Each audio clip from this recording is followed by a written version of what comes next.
You know Pegasus, but do you know the warrior born beside him? Stay with me, because this is a myth history forgot and one you'll never forget. Asterisk K everyone, and welcome back to Myth or Real, the channel where ancient legends come to life and forgotten myths rise again. That if you're new here, I'm your guide through the mists of myth and mystery. And if you're already part of our myth-loving community, welcome back, hero. Today, we're diving deep into a tale rarely told. A story hidden in the shadow of gods and monsters. A warrior born in blood, who rose from tragedy to become a symbol of forgotten power. His name? Chrysaor, the Golden Blade. Before we begin, if you enjoy stories like this, a like and a subscribe would help this channel more than you know, and it costs you absolutely nothing. Drop a comment below telling me who your favorite mythological character is, whether it's a king, a warrior, a demon, an angel, or a creature from the dark. Alright, let's open the scroll of time and begin. From death, he was born. Long ago, in the age when gods still walked among mortals, there was a creature feared by all, Medusa, the gorgon whose gaze could turn the strongest warrior into stone. But her story ends with Perseus, the hero who beheaded her. Yet, what most don't know is that this act of violence birthed something extraordinary. From the severed neck of Medusa, 2 children were born, sprung fully formed from the blood of her mortal coils. The first was Pegasus, the winged horse, a name etched into every myth lover's heart. But the second? He was Chrysaor, whose name means he of the golden sword. He was not a beast, nor a monster.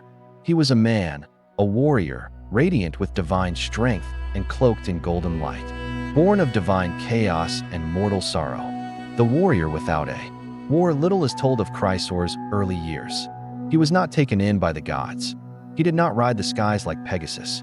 No, he walked the earth, burdened by a fate he never asked for. He was the son of Poseidon, god of the seas, and Medusa, once a priestess of Athena, cursed for a crime that was never hers. Chrysaor was divine by blood, yet rejected by Olympus.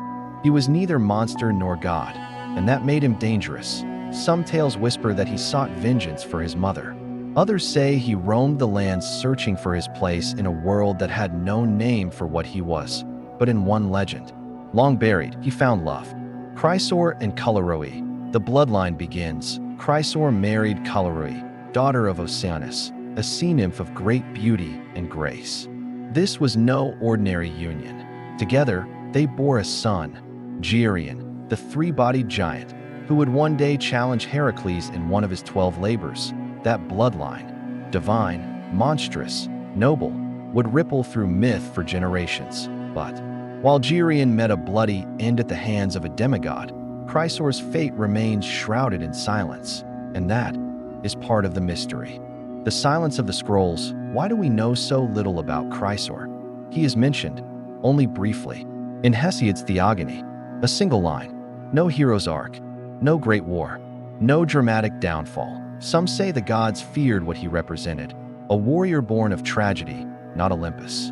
Others believe his story was erased, lost to time, deemed unworthy in a world obsessed with heroes like Perseus or Heracles. But fragments remain. In some versions, Chrysaor became a king in the distant lands of Iberia, a ruler with golden armor, feared for his sword that never dulled. Some say he taught men the art of forging weapons, passing down knowledge of war not through blood, but craft. His name, after all, doesn't just mean golden sword. It means master of the blade. Could it be that the first blacksmith, gods drew their knowledge from him? Legacy in steel and flame.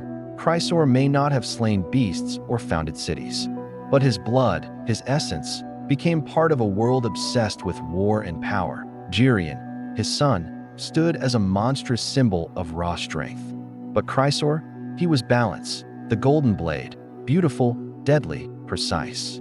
He represents a forgotten archetype, the silent warrior, the smith king, the man shaped by sorrow yet not destroyed by it. In an age of titans and tyrants, his quiet story reminds us that not all power shouts, some simply glow.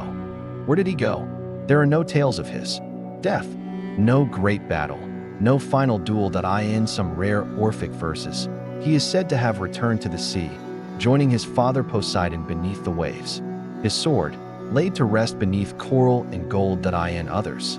He is still alive, and immortal, watching from the shadows, waiting for the world to remember, and that is the legend of Chrysaor, the golden blade. A name born in blood, a warrior lost in time, a god-born soul who walked between two worlds and never fully belonged to either. If you enjoyed this story, don't forget to like and subscribe. It truly helps me out, and it doesn't cost you a thing, and I want to hear from you. Who's your favorite mythological character? Whether it's a king, a warrior, a demon, an angel, or a creature of chaos, drop it in the comments. I read them all. Until next time, remember, some legends are loud, but others wait in silence, ready to be rediscovered. This is Myth or Real, signing off. Stay curious, stay legendary.